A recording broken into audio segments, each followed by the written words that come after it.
Welcome to Legal Resources Radio, where we invite you into the world of social justice, advocacy, and public interest law. Throughout this podcast series, we'll share stories, insights, and expert advice from our dedicated team at the Legal Resources Center, as well as from our valued guests. In each episode, we'll dive into the legal landscape, tackle pressing social issues, and aim to empower you with the knowledge to make a difference. Whether you're a community activist, a legal professional, passionate about social justice, or just curious, this is the place for you. So wherever you are, washing dishes, at work, on the bus, train, or plane, or just relaxing at home, plug in your headphones, take a deep breath, and get ready to begin.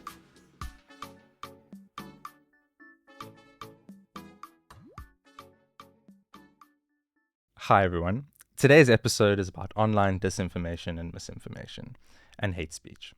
Specifically about how these techniques are used to harass, abuse, and defame people or groups online. I'm Kamal Daniel Harvey. I'm from the Legal Resources Center, and I'll be your host today. Before we get started, I wanted to preempt listeners. Today's episode is going to cover topics of sexism, misogyny, and violence towards women online. Specifically, we are going to address how women are targeted by these techniques, specifically women journalists, as you'll see with our guest. And so if this is a triggering topic for you, if you have been a victim of online abuse, this is your trigger warning. You might want to jump out now. But we would really like it if you joined us, because we think this is a really important topic. So we're going to be joined, as I said, by a renowned South African journalist, Karyn Maughan. She's going to be sitting there a little bit later. She has worked with ETV, ENCA, Business Day, and she's now a legal journalist at News 24. Notably, Karyn Maughan has covered some of the most controversial legal cases in South Africa. In 2006, she was roped in to the Zuma rape trial, as she's documented extensively in her book. And for the last 18 years, she's just been covering Mr. Zuma's various legal woes and many other controversial cases. Consequently, Maughan has been targeted for online abuse, harassment, and disinformation campaigns. The Legal Resources Center has jumped into the big tech space recently, and we're asking for better regulation of online spaces, specifically within South Africa and the Global South in general. These social media platforms say they have a hate speech policy, say they have a disinformation policy, and if you go online, you'll see that they do technically have those, but they aren't pushing the resources towards the Global South. So that means that South Africans are still at risk of being targeted with online abuse, misinformation, disinformation, and specifically hate speech. And neither are the perpetrators of these techniques being punished for it. And so we're going to be talking to Karyn Maughan today about her experience with these things and maybe getting into the topic about how we can regulate this space in South Africa. Karyn, good morning. Thank you for joining me. Welcome to Legal Resources Radio. How are you? I am so sorry I'm late, but that's irrelevant to this conversation. But I'm really excited about having this conversation with you guys because I think it's incredibly important. And the more people know about it and start interrogating this issue of social media, the better for all of us. Oh, wow. I mean, that was my first question. So thank you for answering it. So I've read your book over the weekend. It's incredible. And thank you so much for sort of bringing this topic to light, and thank you for not being silent and continuing to fight the good fight. One of the topics in the book is your struggle with your diabetes, and since we are going to be talking about a topic that might be a little bit hard for you to recount again, I wanted to give you a little present, like your editor. I bought you some sweets. Yay! The rustling that you're hearing if you're listening to the podcast is the sound of, what is this? Jelly Teddies. Yeah. Superb, sweet choice. Okay. Superb. Like all the diabetics in the audience will be thanking you. So you've had a crazy couple of days. You launched in Cape Town recently. I saw you there. You were in Joburg before that. Please just tell us a little bit about how it's been. Are you okay? Have you had enough sleep? No, I think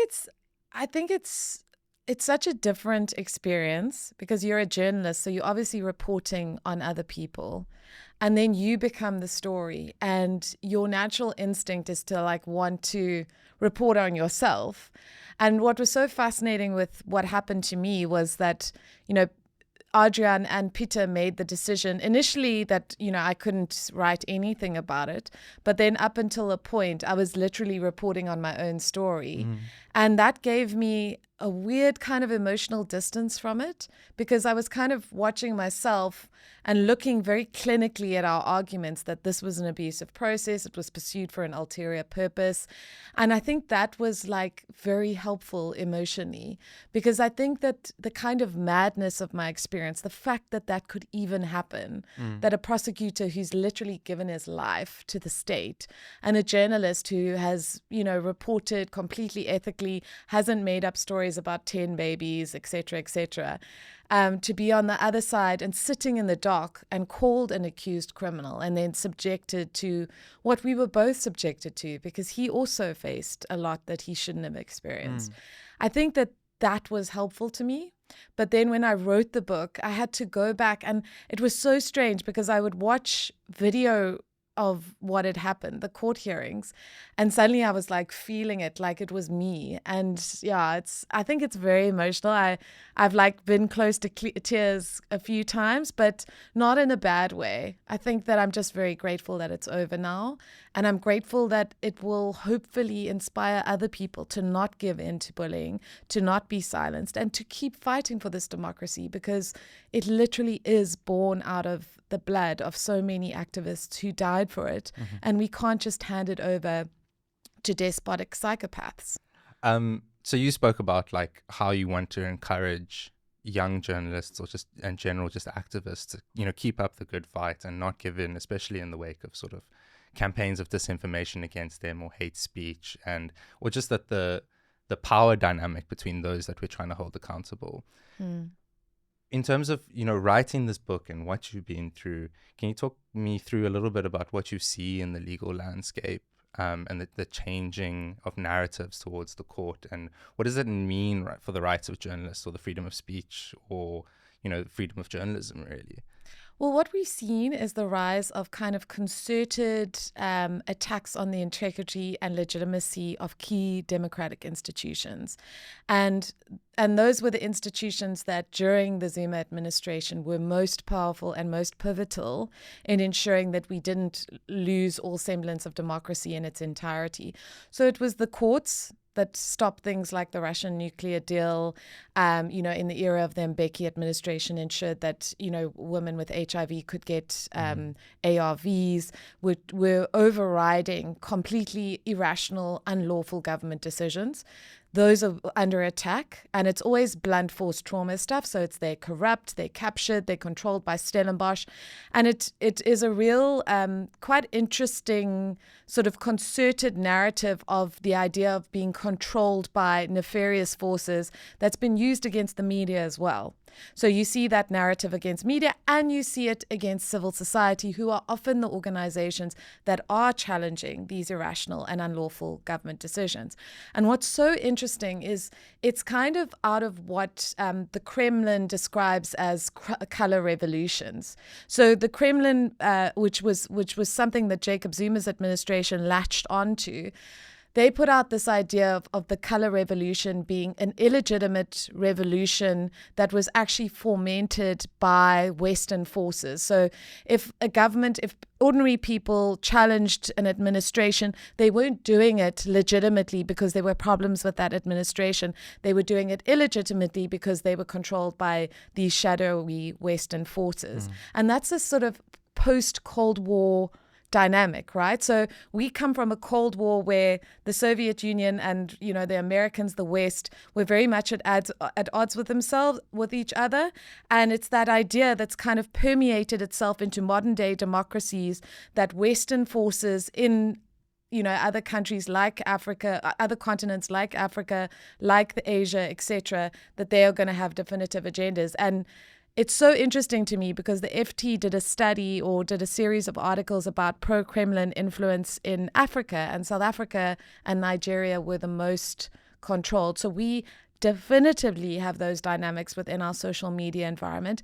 And we also have a very understandably anti-Western critique born out of their conduct, for instance, in the Gaza situation and their conduct in other democracies.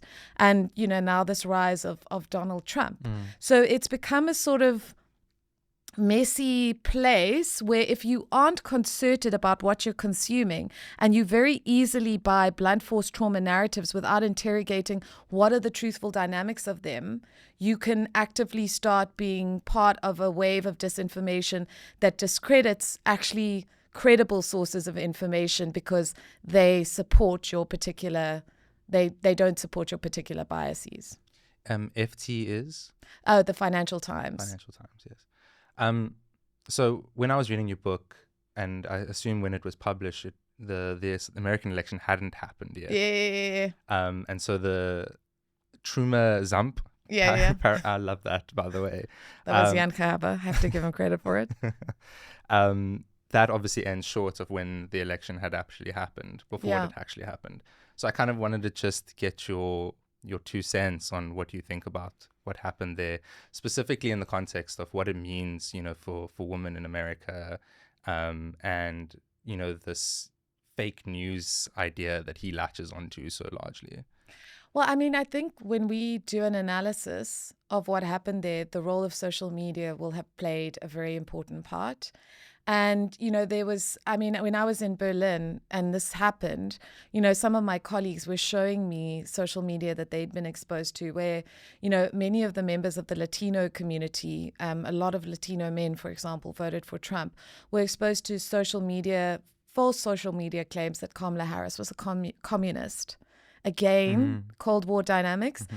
And again, this idea that, for them coming out of authoritarian regimes where there was sort of sanctions and economic crisis, that would have been very, very disturbing. And because there's been this invalidation of, so-called traditional media, or as weirdly enough, like the sort of podcast bro will call, MSM, mainstream media, there's been this invalidation of it. Social media has become incredibly powerful. I think there's a statistic that says something like 80% of young people get their information or news from social media. And so you've got this invalidation. So social, mainstream media is going, but this is not true. But people aren't engaging with this. They don't engage with it. And if they do see it, they're like, oh no, that's fake news. That's fake news.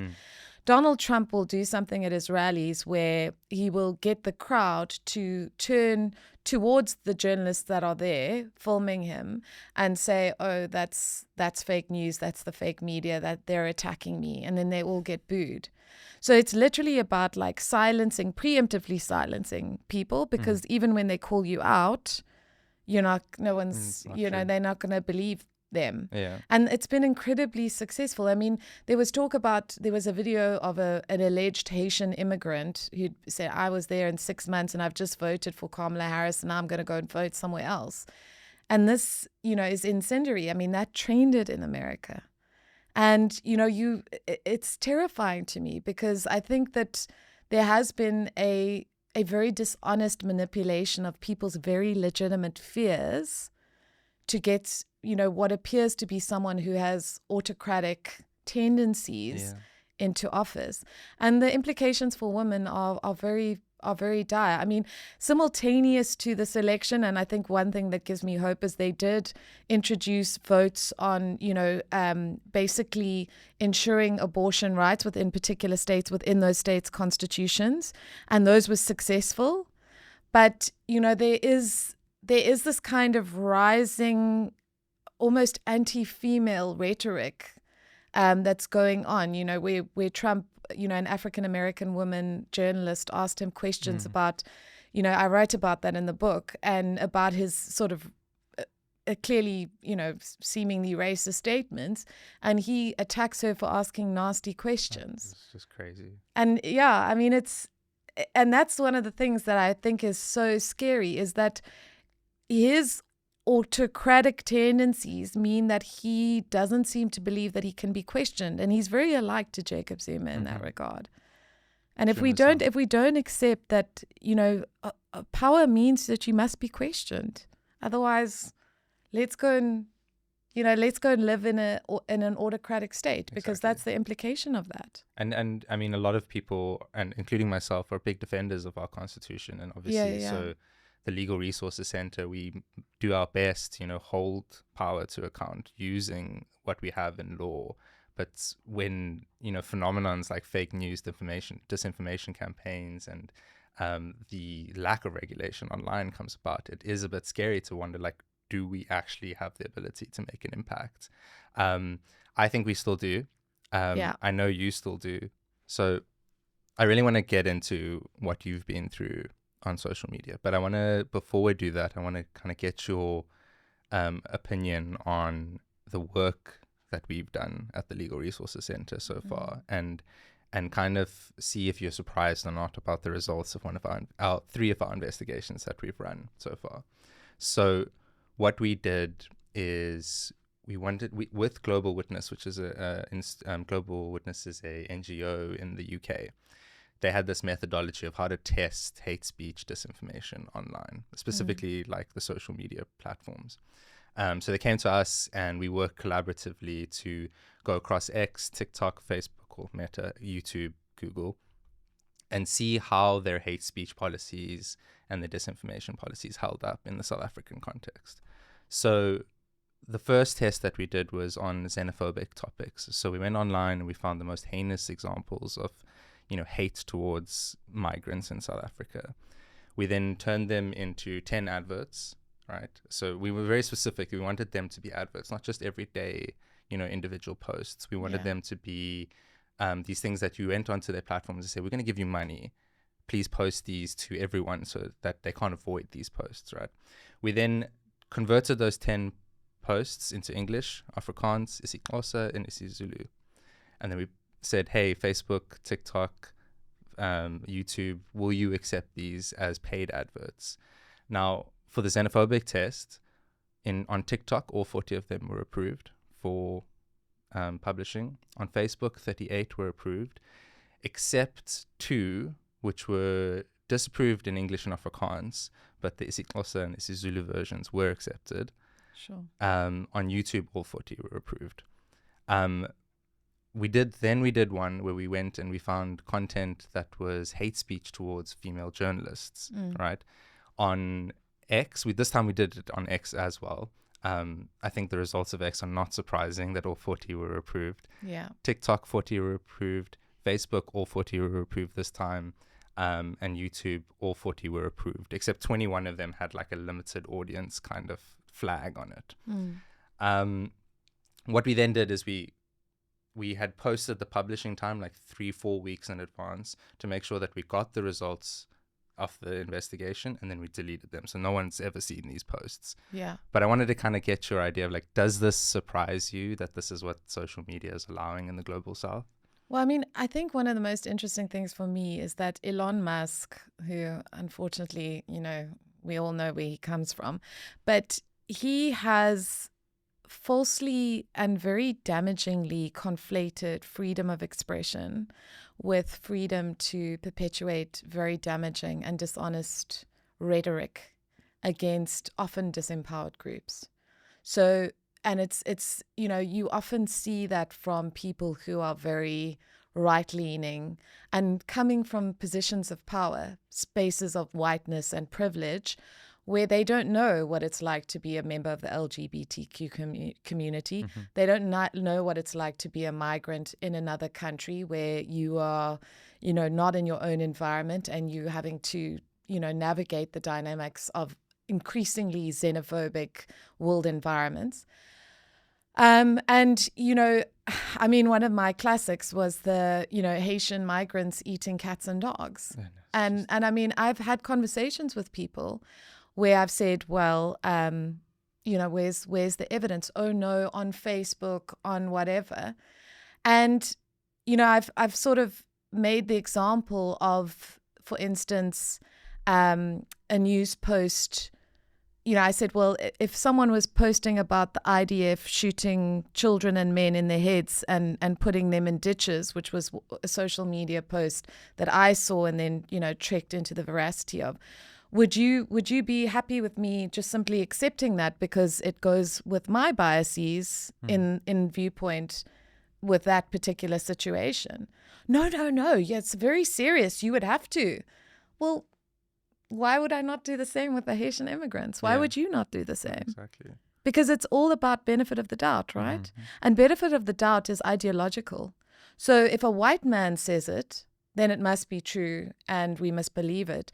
But if it's a disempowered person who's being denigrated in a very overt way, and we've seen this very successfully, tragically, in terms of the Trump campaign's particular animosity towards the transgender community and other groups, then suddenly, well, it supports my biases, so that's fine.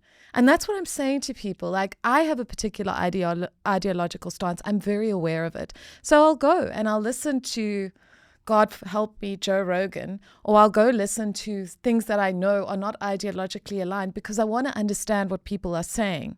And I can sometimes understand that, people have genuine fears and apprehensions. So let's talk about those genuine fears and apprehensions without resorting to false and malicious claims against people because they make you feel better in your xenophobia, your racism, your hatred, your homophobia, your bigotry, and. Yeah. Because that's all I'm asking for.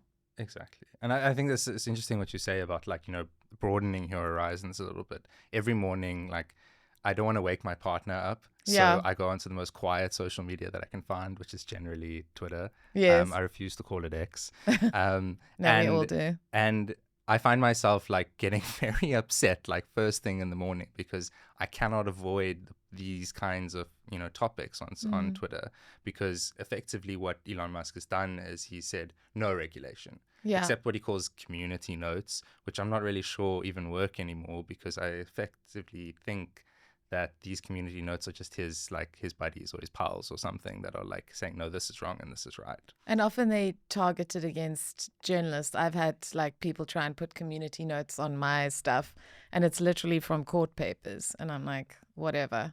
So it's a kind of, they've been weaponized in sort of certain spheres as well. I mean, I had a guy, this was pre-Elon, in 2019, messaged my younger sister on Twitter in response, because that was when she was still on social media, and tell her that he'd shot me in the head. And then his whole account was called Death to Karyn Maughan, and it had like a picture of a gun on it. And then he went into great detail with her about like the gun that he'd used, and then he'd said, don't worry, it was quick, she didn't feel anything. Like really messed up stuff. So my younger sister on like 7 o'clock on New Year's Day has messaged me, are you okay? This weird guy sent me all these messages. And, we reported it. But I asked them, who is this person? Because he's literally threatening my life. And Twitter just said, we banned the account, it's suspended, that's it. So even in instances where you get someone who's so clearly disturbed that they'll message someone's younger sister on New Year's Day to tell them, I've killed her. Yeah, like they were not interested in actually finding out, who this person was. And, it was so interesting because Elon he was very, very unhappy, I think, with a particular website that had published details of his flights. And he said, like, that endangers his children, and that endangers, and I mean, that's, absolutely. But it was publicly available information because all flights are tracked, etc. But I found it very interesting that, he would flag that, but he wouldn't have a problem with, people openly, wishing harm against oftentimes female journalists, for example. I don't want to spend too much time talking about this awful man, but yes. It is kind of ironic that, I mean, his whole campaign on X and then supporting Trump is all about, it's just this selfish endeavor, right? When it happens to him, he needs to buy Twitter so that he can control what gets said online. But when it happens to other people, no, it's freedom of speech. Yeah, exactly. It's crazy. So you kind of touched a little bit on this already, but I want to kind of speak to you about your experiences with the online space and kind of get an idea of, one, what do you think of the potential successes of what my organization's work will be in trying to get the online space regulated? And also, what is your, genuine opinion about what social media is and where it can go in the future? My big thing is actually that we have to shift public consciousness in terms of social media, because I don't think social media companies are ever going to be useful in terms of their regulation. I think that they'll sort of potentially do it through gritted teeth. But I think that, it's been shown, I mean, in terms of like the 2016 elections and Cambridge Analytica with Hillary Clinton, what happened there, that was the first kind of model for how successful, kind of hateful targeting of a particular woman candidate could be. And we've seen that all over the world. And my issue is that I think people trust social media far more than they should. And I think that one of the most important things for us is to actually show them examples of this is false. This is false. This is the damage that was done. Don't buy into this. And I think that in some respects, we may have to use shock tactics in terms of that, because I don't think people oftentimes grasp or see the human cost of what happens. I mean, in my instance, like, I think, the social media stuff we used very powerfully in our case to show ulterior purpose. I physically and emotionally reacted very badly to some of the stuff that happened. And I also had to go through an intentional therapeutic process to get emotional distance from it. And at one stage, I talk about the fact that, like, they wanted me to go sort of look, and, there was this whole thing about we want to look at social media and put that in as evidence. And I just said to Adrian, I was like, I can't look at this. I can't deal with it. Even when I was like signing my affidavit, I like was sort of skimming through some of the, like, had to read, because we obviously have to read what is in there, and like felt like physically sick. When Duduzile Zuma said that I would be someone's Vafi in prison, I should be raped in prison, I felt physically sick. And that was only worsened when Dali and Mpofu basically compared me and Downer to child rapists during an argument in the SCA. It was just... And deserved a sentence similar to a murder. Yeah, insane. 15 years for unpremeditated murder. Premeditated murder.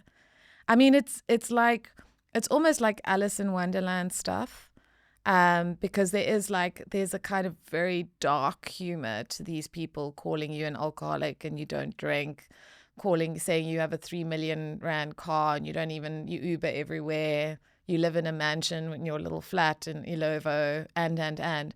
But it's not about it's actually not about you. It's just about like the demonization of you and the creation of this completely false impression of you. And it's interesting, because obviously I'm a white middle class woman. I occupy a space of privilege.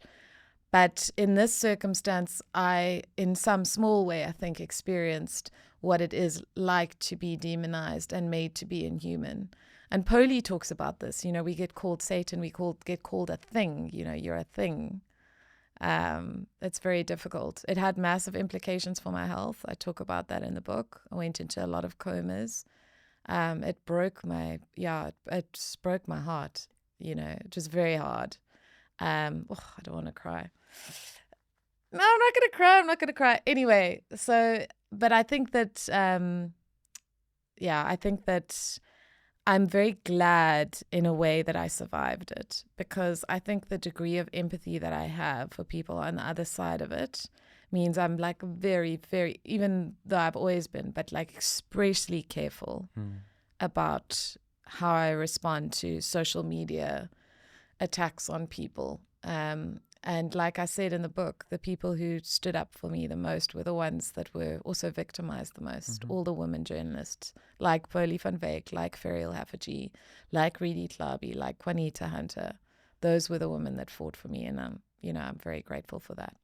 I think my favorite thing about your book is that this is effectively your story, Yeah. but you don't tell it that way. You almost avoid the spotlight in a lot of the chapters because you try and center the story around people that you've reported on, women that you have reported on, Yeah. people that you've been around, people that have supported you, people that have gone through this, like you said, Tuli Madansela, Redi, Fezekile Kuzwayo or Kwezi. Yeah. And I think that was a beautiful choice. And specifically with Kwezi, I think that beginning chapter where you spoke about coming to the court and seeing her walk up the stairs, and you spoke a little bit about this at your launch as well, and having to, see a coffin being held by the crowd for her. And something I was thinking about is that, she comes up the stairs, maybe she'll come down after that day in court, and she won't necessarily have to see that coffin again, but it is etched in her brain. And another thing about social media is that it doesn't go away like an event. It stays there online for however long. Even if it's deleted, there is still some kind of track about it. And I think that's what's so scary about this, like online abuse, is you almost can't avoid it sometimes. Yeah. You go off social media and you don't want to see this, but then someone in your family sees it or someone in your friend group sees it. And then not only are you now having to witness this or be re-traumatized, but your family are going through this. And you spoke a little bit about that launch, but I wanted to hear a little bit more about that. It's your family was sitting there in the front row at your book launch, your firmest and strongest supporters, and still standing there ready to support you. And I think that's incredible. But I mean, obviously you spoke a little bit about how it must have been so difficult for them. Well, I mean, one of the things that I'm weirdly grateful for is my mom's visually impaired, so she can't see. So, she used to be on Twitter. I also refuse to call it X. My sister said, I think when it was getting bad, my sister said, everyone get off social media. So my sister and my mom, my dad got off. My dad was never on it. My brother's a pastor and he's a former lecturer, so he uses social media for his church. And he and his wife were, I think, on Facebook, and he's got but he doesn't go into it and sort of has distance. And my mom, shame, she got this little AI thing on her phone. So she's reading the book through her AI. And she was she's been reading those chapters about the social media stuff, and she said she was heartbroken about it. She said, I didn't know it was this bad. And I remember having a conversation with her about Duduzile Zuma and saying, I never told her what she was saying, but I said, that she's saying some pretty horrific things. And my mom was like, well, she thinks she's protecting her father, and you've just got to understand and sympathize with her, because imagine being in a space where you're so desperate that you're prepared to say such hateful things to someone you don't even know. And I think that my family is very, they're very compassionate. My mom in particular, she always told me to trying to understand people. And, I have a deep sense of disconcertedness about what Dali and Mpofu did, because I think he knew better, and I think he does know better. And I think that he's used this sort of mythology of racism and being a victim of something that so many people struggle with to avoid accountability. And I think that is absolutely reprehensible. But there is something almost tragic about Jacob Zuma and his daughter and his family, and the kind of brokenness of this delusional paranoia, this person who started out fighting for democracy and is now trying to destroy it. There's something, and I tried to capture that. And I think the one thing that I'm most grateful for is, I think it's rooted in my faith, it's rooted in my family. But whatever happened to me, whatever they said to me, whatever hate they threw at me, I didn't lose my love. I didn't lose my love for this country. I didn't lose my love for people. And I didn't lose my love for democracy or for the belief that things could be better. And I ultimately think that's what social media, in this distorted, hateful, extreme way, is trying to achieve, is to rob us of hope, to denude us of love, and to give us the sense that everything's hopeless and people who think differently from us are completely demonic, insane, and will never talk to us. And none of those three things, I believe, are true. I think, and that's the thing that I hold on to, is like, whatever happened, it didn't work, because I'm still here and I still have love in me, and I'll keep doing this. You do Zuma and Duduzile a great honor that they probably don't deserve by giving them their side of the story, or at least your perspective of their side of the story in this book. And I was reading those parts, the last chapter and a little bit about Duduzile throughout, and I was just like, how could you like summon the strength to do this after everything that happened? And I mean, obviously you've answered that already, but I just wanted to say that, I mean, it's just incredible that you did write those chapters. But I wanted to get your idea about Zuma. You write about like what he's done for this country, specifically during apartheid, and the sacrifices that he made. But also obviously then maybe the traumatic experiences that he went through that maybe shapes how he has become what he has now. I mean, why do you think his paranoia, his delusion, his sort of grandeur, experiences has become what it has? Like, how does he go from someone that ensured that we have a constitutional democracy, and as you've written, to being the main proponent of, dismantling our democracy? I'll answer in respect of three different people. So if you look at Elon Musk, if you look at Donald Trump, and you look at Jacob Zuma, and you see them when they were younger, they were actually like quite reasonable, decent people. Like, they were, I don't want to say sane, but like, they were sane. I mean, I think there's this one clip of Donald Trump, almost joking about he would run for president because the Republicans, I'm paraphrasing here, and forgive me if I'm wrong, but he says something like, Republicans are so stupid, they'd probably vote for me. And there was this sort of, he was always a very wealthy, privileged person, but there was a humility there that is completely absent.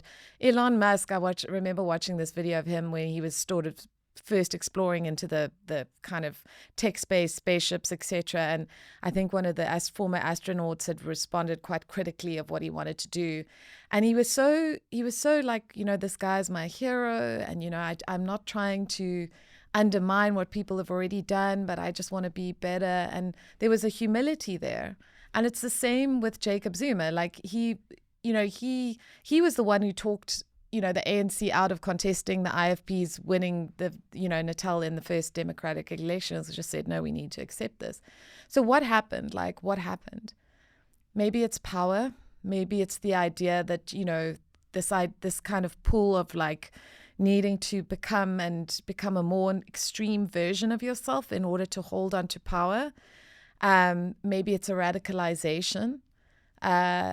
This idea that, anyone who's against you is somehow illegitimate. And then, you almost have to build lies upon lies upon lies to make that happen. But I mean, it's very sad, because I just, I feel very genuinely sorry for Jacob Zuma. I mean, one of the things that I know is that there was a very real possibility that the NPA would have accepted a plea bargain with him, and that he wouldn't have had to go to prison because of his advanced age.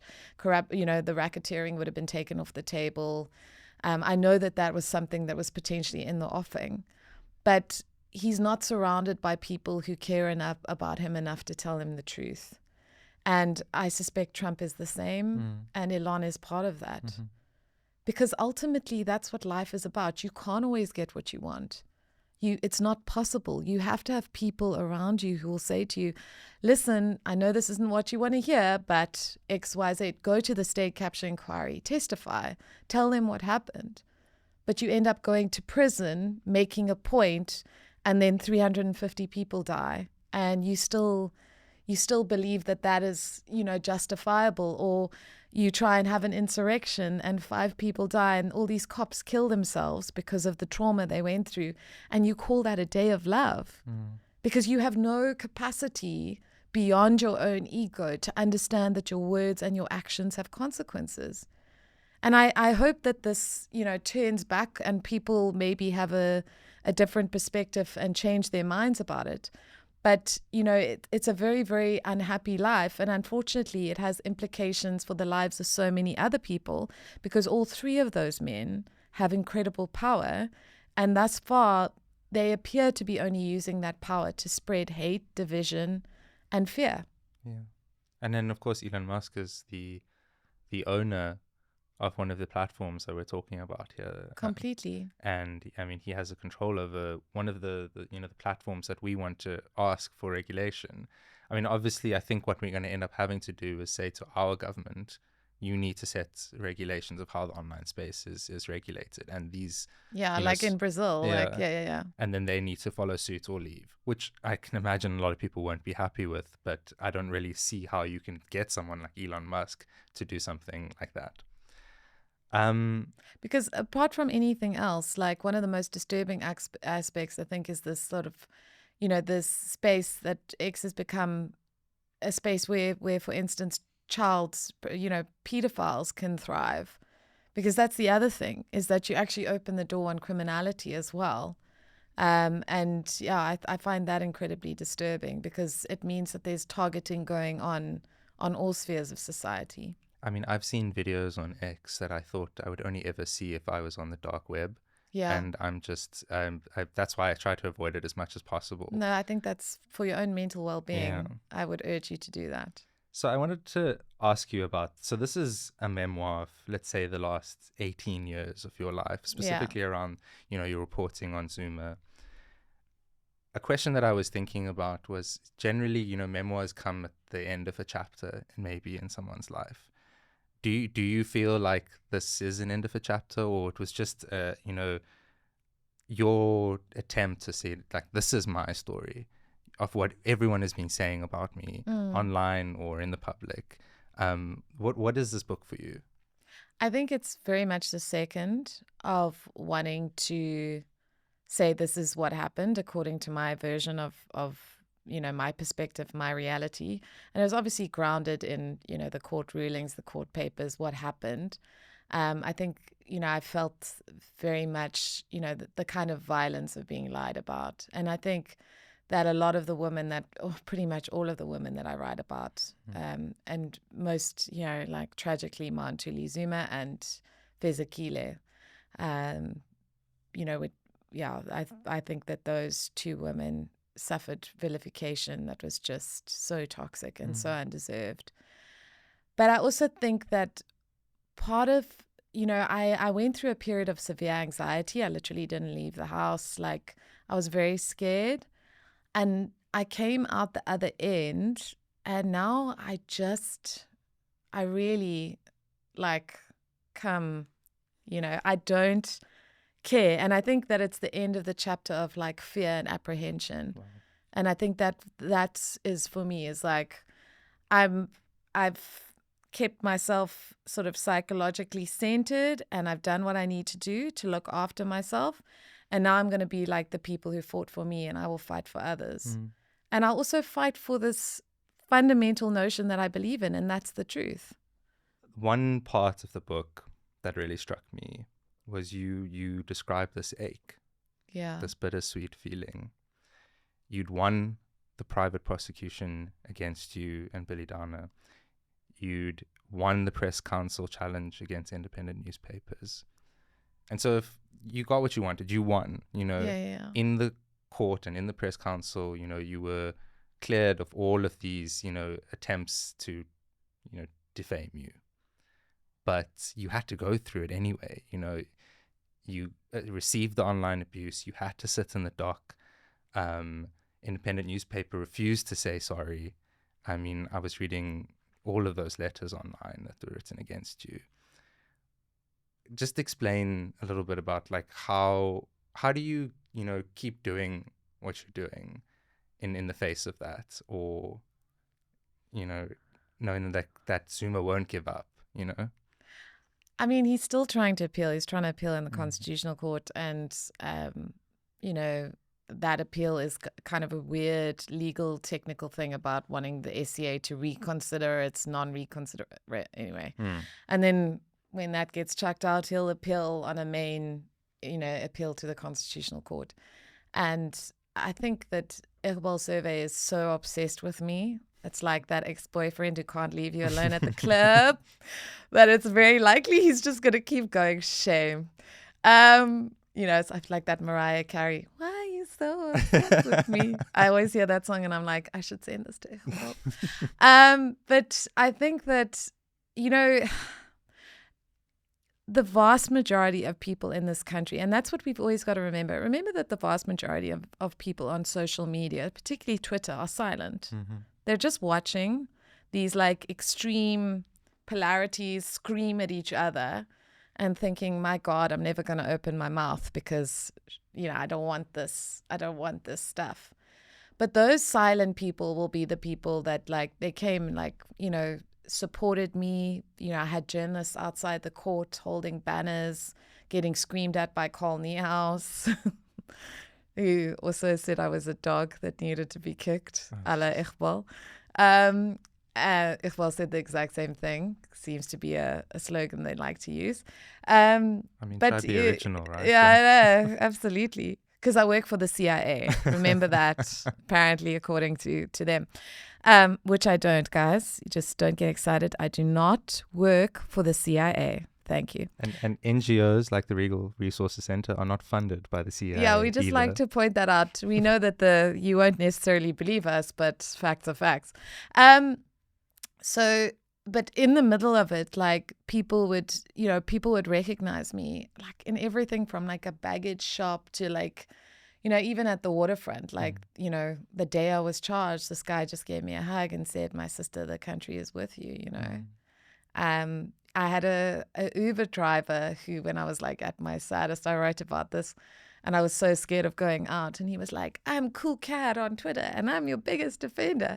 And he actually ended up coming to my launch in Joburg. Oh, wow. And then I was like, he's here. And he was like, you made me so famous. And I signed a book for him because he was one of those like ordinary people with very little kind of social power, who was a force of encouragement to me.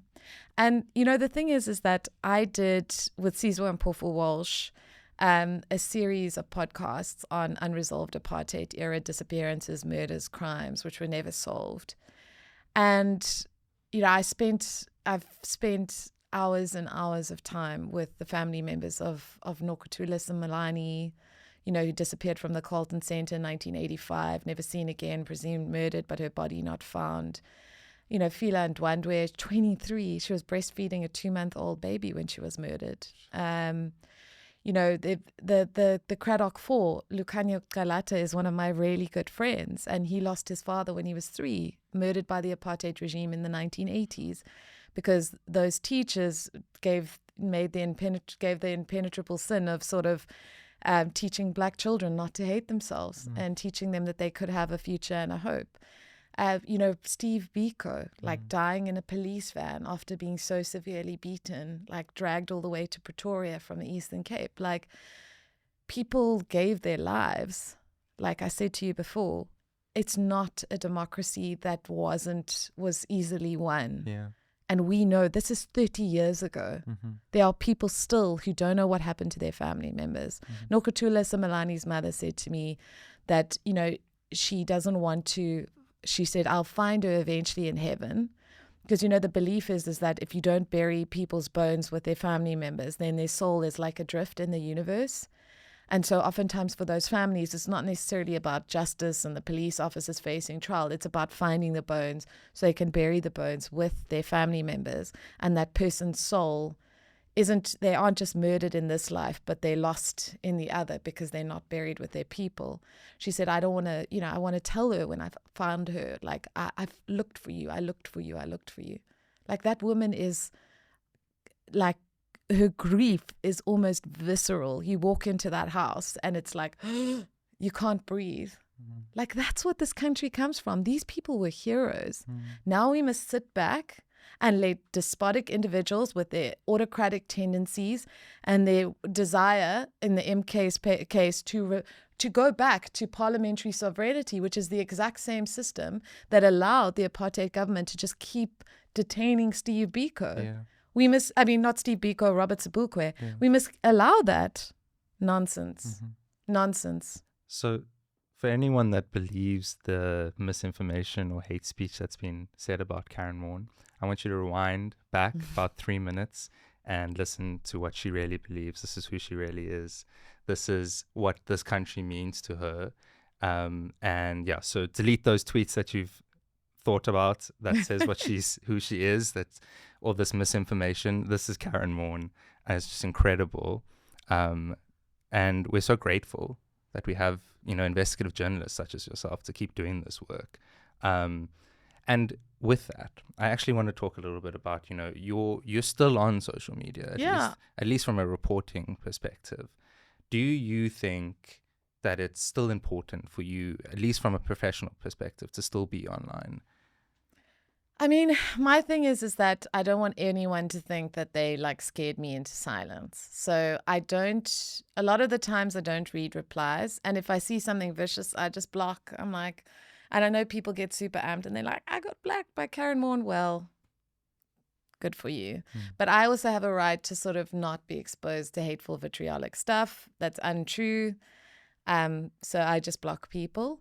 But I also, one of my other favorite side hustles on social media, outside, posting about news events and the court cases I cover, is to take videos of South Africans just being as freaking adorable as they are, and to put them on and to push back against this fallacy that we're divided and hateful, because we're not. It is not the real life experience.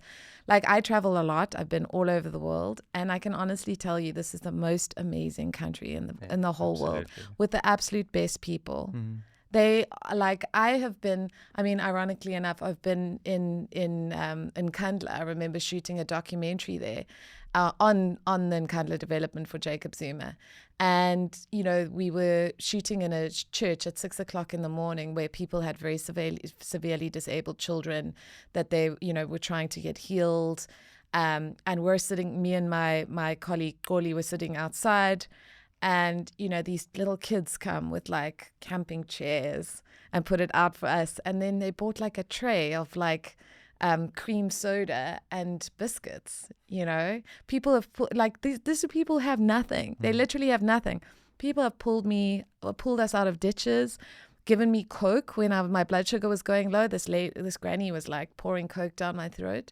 These are people who have nothing. And they, the South African instinct will always be, despite what we come from, which we obviously need to address in terms of social inequality today. But we are loving, positive, generous, incredible people. We have some of the most amazing artists in the world. We have some of the most forward-thinking people. We have kids, where there was a child who came up with a solar lamp so he could study during load shedding. That's who we are. So, that's a long-winded way of, I just like to remind people, how amazing South Africa is. So every now and again, I'll find a video of us being adorable, because that's what we are, and then I'll post that. And I think that's what's, you dig deep behind all of the toxic, vitriol that's online. And you realize that at its essence, what it was supposed to be is people connecting when they couldn't probably connect in the past. Yes, and absolutely. I think that's the part of social media that we need to find again. And I think maybe one of the ways to get better regulation in the country, but maybe another way is just doing exactly what you're saying, is to push the narratives of actual people, not just bots, making up fake accounts, breaking news allegedly, for example. This is nonsense. And also for media organizations to actually, and I think this is one of the things that I think is very important, I think that there's become a very unfortunate tendency in overwhelmed media organizations to treat Twitter as a source of news, and it should never be that. So something's now trending on Twitter, we must pick it up, we must amplify it. And I think people need to be more concerted and sort of circumspect about doing that, because oftentimes it's manipulated and oftentimes it's nonsense. So on the xenophobia issue, why are we amplifying hatred and sort of enabling people to kind of often make very, very deliberate false claims about disempowered, immigrant groups without interrogating them or pushing back on them? So I think that media organizations themselves need to be very, very wary of that. And it was so interesting because during my kind of experience, because there was always such a social media toxicity around me, I actually became a bit of pariah to other news organizations. So, I mean, Cape Talk was one of the few, but they would interview me, but a lot of other organizations wouldn't. And someone at the SABC actually said to me that he had to sort of tell his producer, no, it's not that bad. She's not that bad. You can interview her. Because he said, everyone hates her. We don't want to talk to her.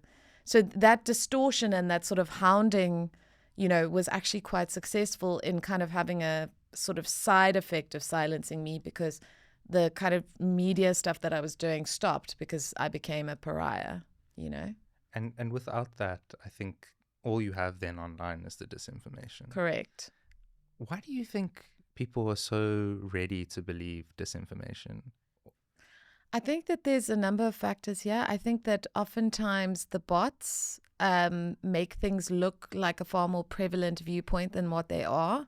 So if you go and look at likes on a post that's particularly hateful or whatever, you're going to find their user X99 with a little flag of a Ferrari and no followers. These are all bot accounts. And, there's, they're bot farms all over the world. And it's designed to elevate a particularly outlandish view that may resonate with a more extreme part of the demographic, but actually doesn't hold, it doesn't hold sway massively. And then it's elevated to the status of being, there's all these likes. So people are like, my God, maybe people actually genuinely think this. And then they become more wary about antagonizing that viewpoint because they fear that there's going to be this group of people that are going to come down on them like a ton of bricks. And I think that is very dangerous. I think that people are not as socially media literate as they should be, and I include news organizations with that. But I also say to ordinary people, go and sort of interrogate something and actually figure out, is this real? Because also the other thing that people need to be aware is that people make money, particularly when they're verified accounts, by posting hateful content that then gets a lot of engagement. And it's extreme and it's hateful, and it's that for a reason. Someone starting a fight with a prominent and much loved personality is often a very deliberate attempt to get sort of farm hatred. And why would you want to involve yourself with that? Yeah. So as much as we demand that platforms regulate, and we should do that, we have to start educating ordinary people to say, be that informed audience that says we don't want to be involved with that. And when you see sort of misinformation, you see platforms, prominent platforms being utilized to spread disinformation, unfollow, disengage. Like, say, I'm not interested. Exercise every path that you have as an ordinary consumer to say, I don't want to see this content. And because this is algorithm informed, your actions, if they're the actions of many, many other people, will start changing the character of social media. And I would urge people to do that. But apart from that, I think that we've got to de-elevate the status that social media plays in our lives.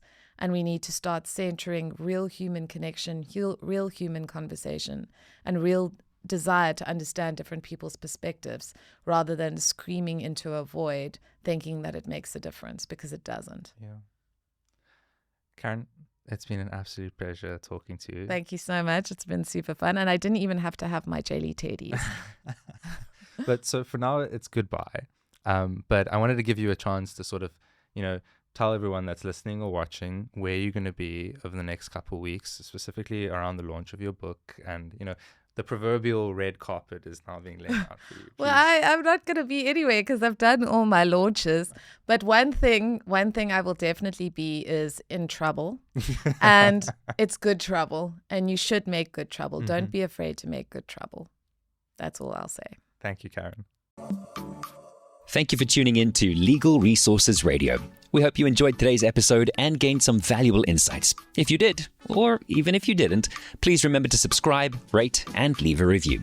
Follow us on Twitter, Facebook, and Instagram at Legal Resources SA, or visit our website at lrc.org.za for updates and exclusive content on the incredible work our team is doing. We'll see you on the next episode of Legal Resources Radio. Stay curious, stay inspired, and keep up the good fight.